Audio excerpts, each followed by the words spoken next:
Okay, well, good morning, Bob. Good morning, Bob Cantu, Jack. thank you for coming. Well, you're very welcome. Glad to be here. A busy day for you. You're going to be giving the D.B. Dill historical lecture here in an hour or so. That is true. So thanks for fitting us in. Happy to do so. I just wondered if you could just start a little bit of telling us what you're doing now, where you're located, your present position, that type of thing. I'm in practice, private practice of neurosurgery, as I have been for over 40 years, but I also have an academic involvement as the co-director of the Neurological Sports Injury Center at the Brigham and Women's Hospital in Boston, where we see athletes with head and spine injuries predominantly. I'm also chairman of the Department of Surgery at Emerson Hospital, where I'm also chief of neurosurgery. So it's essentially a mix between the athletics and private practice of neurosurgery and some administration. So you're seeing patients with all sorts of head injuries and spine injuries? Yes, absolutely. Not just athletes? Not just athletes, absolutely, that's correct. Okay. And I remember, now, didn't you were located, what, in North Carolina at an early center? I forgot the name of it, Bob. Well, we actually still do and function as the medical director for the National Center for Catastrophic Sports Injury Research. That's housed in Chapel Hill, North Carolina, at the University of North Carolina. Nowadays, with emails and all of this mass communications, you don't necessarily have to physically be where a center is. So. Yeah, okay. Well, one of the other things I was wondering if you could sort of drop back now in your earlier career, maybe undergrad days, where you went to undergrad school and how you made that decision to go to medical school and where and how all that ties into where you're at now. Well, a little bit of some of those decisions were going to happen anyway, and some of them were allowed to happen because of events that occurred to me. I played, as so many people in the American College of Sports Medicine, I played sports my whole life. That's been the record. I'm sure it's the common theme of everyone I've talked to. And in college, I pitched for the University of California at Berkeley, Cal Bears, and injured my arm, ulnar nerve injury, my junior year, early on. And after talking with the team physician and some others, I elected to enter medical school what would have been my fourth year of college, to go over after 3 years and then let my first year of medical school be my fourth year of college. So if you weren't injured, you would have had a year. You would have still had a year of eligibility. I may have been in the big league. No, like Sandy Koufax. Dream on, Cantu. And so, where did you go to medical school then? University of California at San Francisco. Okay. Which is just across the bay. Right there, yeah. Exactly. Yeah. Okay. And then, did you do a residency then, or what happened? Yeah, at University of California, San Francisco, I was jointly in graduate school and in medical school, and picked up my master's in 1962 in endocrinology, and then my MD the following year in 1963. And I actually passed my language exams and was expecting to go back and defend a thesis for the PhD after my intern year at Columbia Presbyterian in New York City. And midway through that intern year, Bill Sweet came down from Mass General in Boston and said, "Bob, we'd like you to start in July." And I said, "Well, how about a year from July?" And he said, "Bob, I don't think you heard me." I said, "This July." So to make a long story short, I started my residency at Mass General in July of 1964, completed it in 68, went on the senior staff there, and kind of never got back to the University of California. Yeah, okay. So what did you do your residency in then? Or what Neurosurgery. Okay. Yeah. And so when do you start that move towards looking at sports?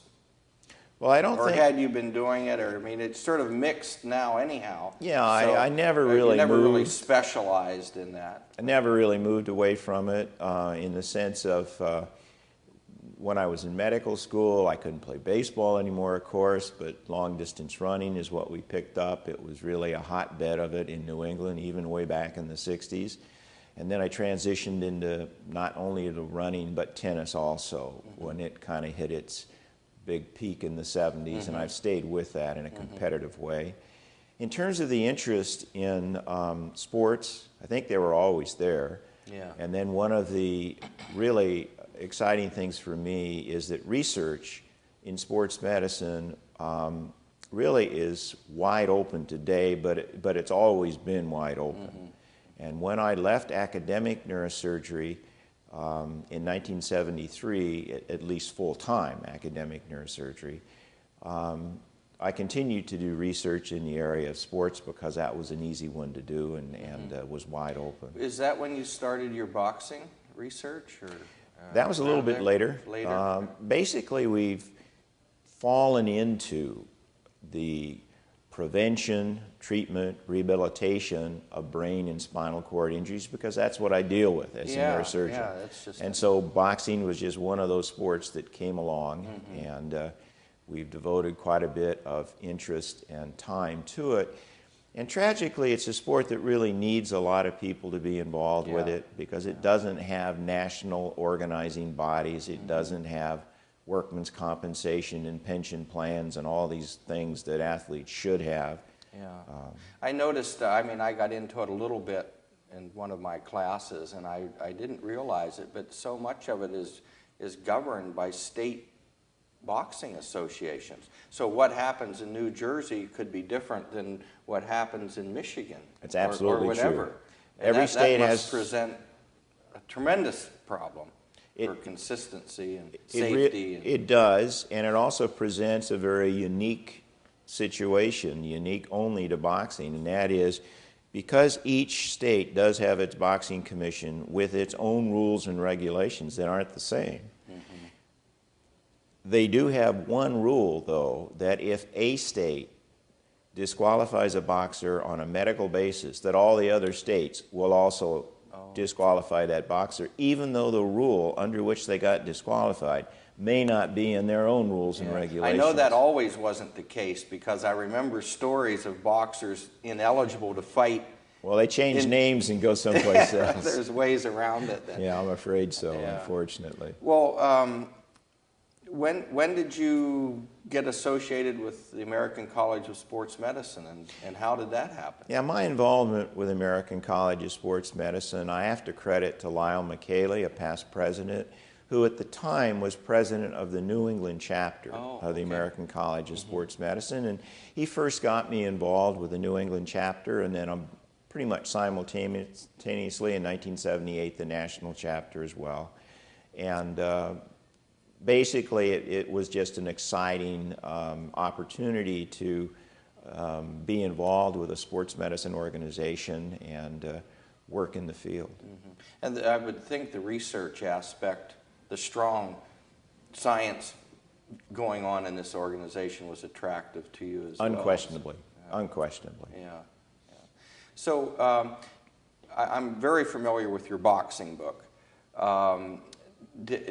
Have you been also looking at football, I would imagine, head injuries in football, and anything else? Or? Through the work with the National Center for Catastrophic Sports Injuries Research, we really have looked at every sport, male and female, in which there's a high incidence of head injury, and looked at it from the standpoint of what can be done to prevent these injuries, what kind of rules changes, equipment changes are appropriate, and also educational efforts, both to the coaching, the training staffs, the medical staffs, as well as the athletes themselves, in terms of what are the risks, what are the particular behaviors that bring about the greatest chance for injury.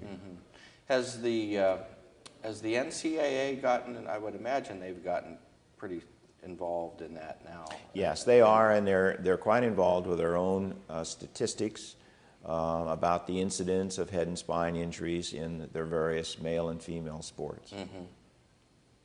And what about the equipment manufacturing people? I would think they would play a key role. Well, especially in football and the helmet construction and that type of thing. Yes, one of the roles that I serve currently is Vice President of NOCSE, the National Organization for Certification of Athletic Equipment. Oh, good. Okay. I wasn't even aware of that group. So that group certifies a lot of sports equipment, but certainly football helmets are the highest profile equipment that they certify, and manufacturers have to manufacture that equipment to certain standards. Mm-hmm. How recent is that development? NOCSE came into being around 1970, okay. Oh, that's... and it's been in existence ever since. Mm-hmm. Okay. What about, going back to boxing, I know that in amateur boxing, well, in Olympic boxing, headgear is required. That's correct. Has it been, I would imagine there's been a fight to try to get it for professional boxing, and it's not succeeded very well, I guess. And I wondered if, I don't know that much about it, I know you do, if you could comment on what's going on there. Well, certainly changes would have to be made in the headgear that is currently being used if the objective was to prevent brain injury by using the headgear. Right now, the current headgear does a quite good job, especially that has the full face protection, in preventing lacerations and broken noses and things like that. That covers a lot of the face, right? It does. Yeah. It actually comes around, and so your eyebrows are all covered, your cheekbones are covered, your nose is protected. And it really does a very good job of protecting against facial injuries. That same headgear attenuates somewhat blows to the head, but certainly doesn't eliminate the chance for receiving a concussion while using it. Unfortunately, it's not found favor in the professional arena, primarily because fans have wanted to find their gladiators without head protection on. That's what I thought, yeah. A lot of the attractiveness, I think, is the injury to the fans.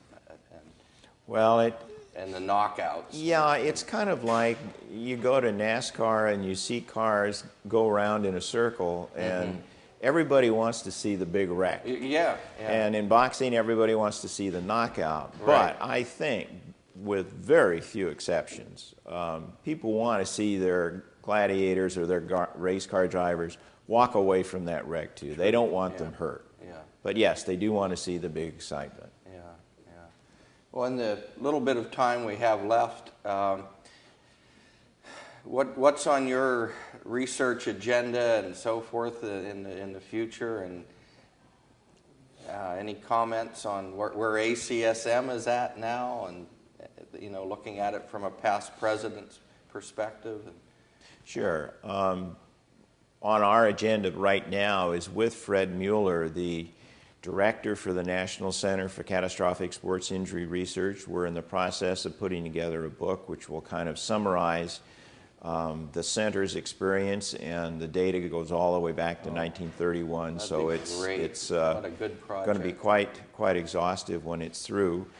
From the standpoint of the American College of Sports Medicine, it's just a thrilling thing that I got involved nationally at a time shortly before Jim Whitehead came on board, and then so I could honestly see the vision that he had for the organization and the way that we have become kind of the hub of all sports medicine organizations in the world, and the hub, quite frankly, for physical activity. The collaborations which have been made and are ongoing and ever expanding is just absolutely thrilling to see. Yeah, it's quite impressive when you come to one of these national meetings and realize just what is going on out there. It is very true. Okay, well, I know you're going to be delivering the Dill lecture shortly, so yes, thanks sir. so much for coming, Bob. You're welcome, Appreciate Jack. it. Our pleasure. Thank you.